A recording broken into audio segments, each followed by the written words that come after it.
तूने दिल ऐसा तोड़ा, कहीं का ना छोड़ा, ओ सनम बेवफा, ओ सनम बेवफा। जी हाँ, इस गाने को गुनगुनाने पे इसलिए मजबूर होना पड़ रहा है क्योंकि हालात ही ऐसे हैं। सीयूटी का रिजल्ट जब कल यानी 4 जुलाई को आया तो लाखों बच्चों के सपने टूट गए।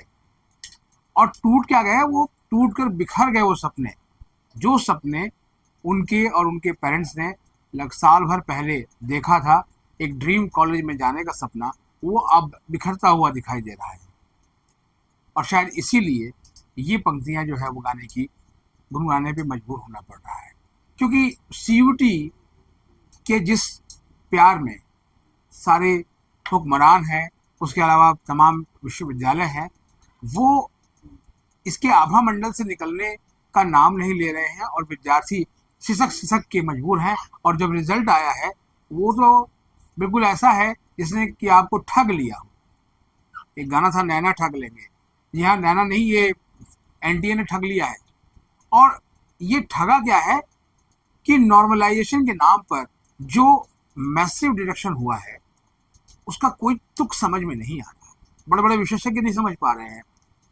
कल आपको हमने अपडेट दी थी जब शाम को कि दिल्ली विश्वविद्यालय में एक तरफ एकेडमिक काउंसिल की 5 जुलाई को होने वाली मीटिंग की तैयारी चल रही है, दूसरी तरफ ड्यू का एडमिशन ब्रांच, जो कि हमेशा ही जो है वो सुस्त चाल से चलता है, वो थोड़ा सा फुर्तीला होता हुआ दिख रहा है। उसने एडवाइजरी भी जारी कर दी कि इस बार जो स्पैन है थोड़ा सा छोटा होगा, जो कि प्रेस कॉन्फ्रेंस में भी दिल्ली विश्वविद्यालय के vice chancellor professor Yogesh Singh ने कहा था कि जल्दी करेंगे, क्योंकि सबको मालूम है कि एनटीए के सीयूटी का रिजल्ट आने और दिल्ली विश्वविद्यालय के जो प्रवेश प्रक्रिया है उसके बीच में चोली दामन का साथ है।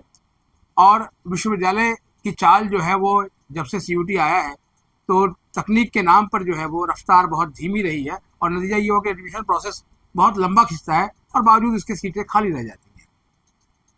तो ये तो रही एक बात। अब दूसरी बात, वापस लौटते हैं नॉर्मलाइजेशन के ऊपर। कई कमेंट्स जो मैंने आपके पढ़े, मुझे लगता है कि इस बार मैंने जितने कमेंट्स पढ़े हैं शायद मैंने आज तक उतने कमेंट्स कभी नहीं पढ़े होंगे। ना केवल वो कमेंट जो वीडियो पे आए हैं वो, बल्कि ईमेल के जरिए जो बच्चों ने भेजे हैं, और व्हाट्सअप तो समझ लीजिए आपने फुल ही कर दिया है। मेरे दोनों नंबर्स के जो व्हाट्सअप हैं वो लगभग जो है वो फुल है। तो जैसे ही जो मैसेज सामने आता है उसे मैं जो है वो ज़रूर पढ़ता हूँ। और इस वीडियो को करने के ठीक पहले एक मैसेज जो है वो मिला कि why normalisation is required, this is bad process and totally unfair act by NTA. ये एक मैसेज है जो एक व्यूअर ने लिखा है। और एक जो कल हम जब बात कर रहे थे और जब मैंने वीडियो किया था उसके बाद रास्ते में एक पेरेंट्स से मुलाकात हुई और उन्होंने मुझे जो है जो कहा वो मैं आपको पढ़ देता हूँ कि normalisation process in CUET exam is totally unfair. Exam must be conduct one day, one shift, one subject. Due to this, at least for all students, difficulty level of subject will remain same. सवाल यह है कि difficulty level आप बच्चे के जो उसकी क्षमता है ना उसके ऊपर आप प्रश्न चिन्ह लगा रहे हैं कि जी ये डिफिकल्टी लेवल इसका ज़्यादा है, इसका डिफिकल्टी लेवल कम है। तो पेपर किसने सेट किया? पेपर तो आपने ही सेट करवाया। और क्या उसमें डिस्पैरिटी इतनी ज़्यादा है कि स्कोर जो है वो यहाँ से यहाँ नीचे धड़ाम हो जाए? स्टूडेंट्स ने जो कमेंट भेजे हैं उसमें 200 नंबर तक भी बता रहे हैं कि उनका वो जो है गिरा है। तो अगर इतना मार्क्स गिर जाएगा तो उसके सपनों का क्या होगा? फिर एक एक्सपर्ट जिनसे मैंने पहले बात की थी और उन्होंने कहा था कि सीयूटी का रिजल्ट आप देखना इस बार ऐसा आएगा कि आप याद रखेंगे। जी हाँ, बिल्कुल याद रख रहे हैं हम। कैसा रिजल्ट आया है ये मालूम है? 2022 में जब सीयूटी शुरू हुआ था तो पहले साल लॉजिस्टिक की दिक्कत ज़्यादा थी, सेंटर्स लगातार चेंज हो रहे थे। दूसरे साल भी कुछ दिक्कतें यही रही। नतीजा ये हुआ तीसरे साल वो पेन पेपर मोड में आ गया।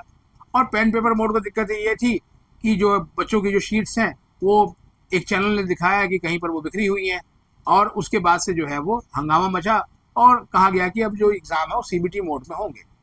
सीबीटी मोड में जब एग्ज़ाम हो रहे हैं यानी कंप्यूटर बेस्ड, तो उसमें रिजल्ट निकालने में इतना समय थोड़ी लगता है। और हाँ, अगर मान लिया आपने इतना समय लिया भी है तो वो एरर फ्री भी होना चाहिए था। दावे तो आप बहुत करते हैं, ट्रांसपेरेंसी बहुत आप में वो रहती है। 2-2 घंटे पहले आप सेंटर से बच्चों को बुलाते हैं और उसके बाद भी क्या होता है, बच्चा ज़रा सा लेट हो जाए तो वो एग्ज़ाम से वंचित रह जाता है और आप अगर लेट हो जाए तो आपको इसकी क्या सजा मिले, या आप अगर भविष्य बच्चे का भविष्य चौपट करने के लिए आप एक प्लॉट बिछा दें तो आपको क्या कहा जाए। नॉर्मलाइजेशन कुछ हद तक ऐसा ही हुआ है। और मुझे जो है वो एक दो कमेंट अगर मैं छोड़ दूं तो जो है वो मैक्सिमम जो कमेंट हैं उसमें यही है कि सर एनटीए ने हमें कहीं का नहीं छोड़ा, एनटीए इज लाइक हिला दिया। अब हिला दिया, बच्चे हिल गए, बच्चों के साथ साथ उनके पेरेंट्स भी हिल गए। एक पेरेंट जो है वो मुझे आज एकेडमिक काउंसिल की मीटिंग जब चल रही थी दिल्ली विश्वविद्यालय के बाहर, वो मुझे मिले और मुझे एक कार्यक्रम में शामिल होने के लिए जाना था, इसलिए मैं वहाँ से चल दिया। और उन्होंने कहा कि सर जो है वो अब ड्यू में एडमिशन कैसे होगा, क्या हम मान लें यहीं से हार, ड्रॉप दिलवा दें बच्चे को और वो अगले साल की तैयारी करें। हमने कहा एक तो एनटीए ने हास्यास्पद स्थिति की है और दूसरी आप ये भाषा बोलकर जो है वो बच्चों के जो मनोबल है उस मनोबल को आप तोड़ रहे हैं, क्योंकि अभी तो पार्टी शुरू भी नहीं हुई है, अभी तो काउंसलिंग स्टार्ट भी नहीं हुई सीयूटी के जरिए, ना दिल्ली विश्वविद्यालय में और ना ही देश के दूसरे विश्वविद्यालयों में। एडमिशन तो प्राइवेट संस्थानों में चल रहे हैं और जून का महीना उन्होंने लगातार एडमिशन्स किए हैं और स्टूडेंट्स ने भी बैकअप प्लान के तहत वहाँ एडमिशन ले रखा है। लेकिन क्योंकि वो सभी इंतजार कर रहे हैं कि वो ड्यू और जेएनयू, बीएचयू इन सब जगहों पर जो है काउंसलिंग शुरू हो और उनके इन ड्रीम कॉलेजेस में जाने का सपना साकार हो। बेशक वहाँ पर पैसे जो फंसे हैं वो पैसे डूब जाए, लेकिन क्या सभी स्टूडेंट ऐसा करेंगे? तो नहीं। तो सवाल ये है कि जो मध्यम वर्गीय पेरेंट्स हैं जो बहुत महंगी फीस नहीं दे सकते, वो इंतज़ार करते हैं सीयूटी के अच्छे रिजल्ट का, जिसके बेस पर उनका एडमिशन उनके बच्चे के लिए ड्रीम कॉलेज में हो ताकि उसका भविष्य बने। लेकिन वो सपना साकार होता हुआ जो है वो फिलहाल दिख नहीं रहा। तो अब क्या मान लें कि सपने यहीं बिखर गए या अभी भी जो है वो गुंजाइश बाकी है? तो मैं यहाँ यही कहूँगा कि जो लोग ये कह रहे हैं कि सीयूटी में बच्चों का स्कोर अगर कम आया तो ये वो बच्चे हैं जो पढ़ते नहीं हैं, क्योंकि मैं उन एक्सपर्ट की बात कर रहा हूँ जिन्होंने कहा था कि रिजल्ट इस बार बहुत अच्छा आएगा, बहुत जल्दी आएगा, आप देखते रह जाएंगे। रिजल्ट हालांकि पिछले सालों के मुकाबले जल्दी आया, उसकी अपडेट मैंने आपको लगातार दी भी थी और शायद ये दबाव काम भी किया कि जल्दी रिजल्ट आया, लेकिन उसका मतलब ये नहीं है कि ऐसा रिजल्ट आ जाए कि जिसके लिए सोचना पड़ जाए। तो उन्होंने कहा कि बच्चे जो है सीयूटी पर ध्यान नहीं देते। अरे अब कितना ध्यान देंगे? सीयूटी के नाम पर तो कोचिंग की दुकानें चल रही हैं, बोर्ड के एग्जाम्स को भी बच्चे जो है वो उतना ज़्यादा सीरियसली नहीं लेते जितना वो सीयूटी के एग्ज़ाम को लेते हैं। और इसके लिए उनके पेरेंट्स जो है वो हज़ारों रुपया खर्च करते हैं उनकी कोचिंग कराने में, और उसके बाद भी जब रिजल्ट ऐसा ठन गोपाल जैसा आए और उसमें बच्चे का कोई कसूर ना हो। कसूर, अब आप कहेंगे कि आप तो बच्चों को जो है वो हमेशा बच्चों का ही पक्ष लेते हैं, बच्चों का ही साथ देते हैं। बिल्कुल, साथ क्यों ना दें? वही बच्चा 12th में 92 से 96 के बीच में स्कोर कर रहा है और वही बच्चा सीयूटी में 50% जो है वो नंबर लेके आ रहा है नॉर्मलाइज स्कोर में। उसके सारे नंबरों का अगर टोटल करें तो 1000 में किसी के 550 नंबर आ रहे हैं, किसी के 650, किसी के 750, और 950 से ऊपर जिन बच्चों के नंबर आए हैं इनकी संख्या बहुत कम है। और बच्चे तो यहाँ तक बिलबिला रहे थे कि उनकी रिस्पॉन्स शीट ही गलत है, उनकी रिस्पॉन्स शीट को ही जो है वो बदल दिया गया है, जो आंसर उन्होंने लिखे वो आंसर थे ही नहीं, तो जाहिर है नंबर कम ही आएंगे।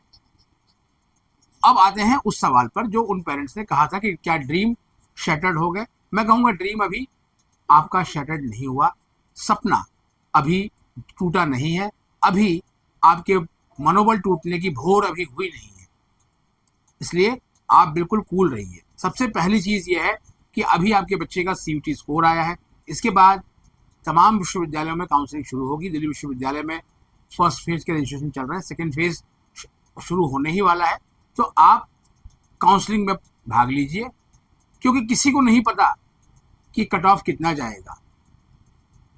अगर मान लिया कि नंबर मार्क्स लेवल पर मैक्सिमम बच्चों के जो है वो कम हुए हैं, तो जाहिर बात है कि कट ऑफ चाहकर भी बहुत ऊंची नहीं हो सकती, क्योंकि सभी के नंबर जो है ना वो कमोबेश उसी ब्रैकेट में दिख रहे हैं।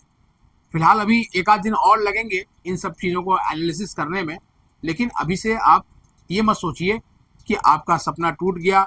एक बच्चे ने कहा सर ड्रॉप ले लें, अरे 3-4 ड्रॉपर्स का मैसेज आया मेरे पास, जिन्होंने लास्ट ईयर ड्रॉप लिया था, और उन्होंने कहा कि सर मार्क्स तो लास्ट ईयर से भी कम आए हैं, अब क्या करें। यही बात लास्ट ईयर भी मैंने स्टूडेंट से कही थी कि ड्रॉप लेना सॉल्यूशन नहीं है, बहुत सारे रास्ते हैं एडमिशन को लेकर। एक यूनिवर्सिटी में नहीं मिला तो दूसरी यूनिवर्सिटी में भी चांसेस हैं, दूसरी से तीसरी, तीसरी से चौथी। इसके अलावा कई मोड हैं एडमिशन के। दिल्ली विश्वविद्यालय में भी स्कूल ऑफ ओपन लर्निंग है, गर्ल्स के लिए NC वेब है, वहाँ भी एडमिशन ले सकते हैं। और गर्ल्स को तो हमेशा जो है वो एक्स्ट्रा एडवांटेज रहता है, क्योंकि DU में जो है वो गर्ल्स कॉलेज की संख्या बहुत अधिक है। उसके बावजूद भी जब पीछे एक डेटा निकल के आया था तो उसमें ये हुआ कि वो गर्ल्स के एडमिशन बहुत कम हुए, उस डेटा में ये पाया गया। तो अभी ऐसा नहीं है, मत सोचिए ये आपका कसूर नहीं है, ये NTA का कसूर है। खता किसी ने की और सजा किसी ने पाई। लेकिन मैं उन सभी स्टूडेंट के साथ हूँ और मेरी कोशिश ये रहेगी, क्योंकि ये दिल्ली विश्वविद्यालय को चैनल लगातार कवर करता है और इस पर सारी जानकारी मिलती है। और हमारी कोशिश ये होगी कि इस बार जैसी परिस्थितियां बनी हैं, हम थोड़ा सा और एक्स्ट्रा जो है वो कुछ बताने की कोशिश करें स्टूडेंट्स को। और इसी कड़ी में हमने जो है ये प्लान बनाया है कि कोर्स गाइड के रूप में भी जो है वो आपके लिए वीडियोस लेकर आए, इस संबंधित कोर्स को आप देखें, ताकि आप उसे प्रेफरेंस शीट में जो है वो डाल सकें और उनमें भी जो है वो आपके एडमिशन की संभावनाएं बने। तो इसके लिए जो है वो प्रेफरेंस शीट पे काम कीजिए अगर दिल्ली विश्वविद्यालय में आपको एडमिशन लेना है, और उसमें बेहतर गाइडेंस लीजिए कुछ सीनियर स्टूडेंट्स ही, और अपने कमेंट्स जो है उसको लेकर भी आप लिख सकते हैं। फिलहाल आज के लिए इतना ही, और मिलते हैं एक और एपिसोड के साथ। चैनल पर अगर नए हैं तो चैनल को सब्सक्राइब कर लीजिए और अपने दोस्तों के बीच शेयर ज़रूर कीजिए। नमस्कार।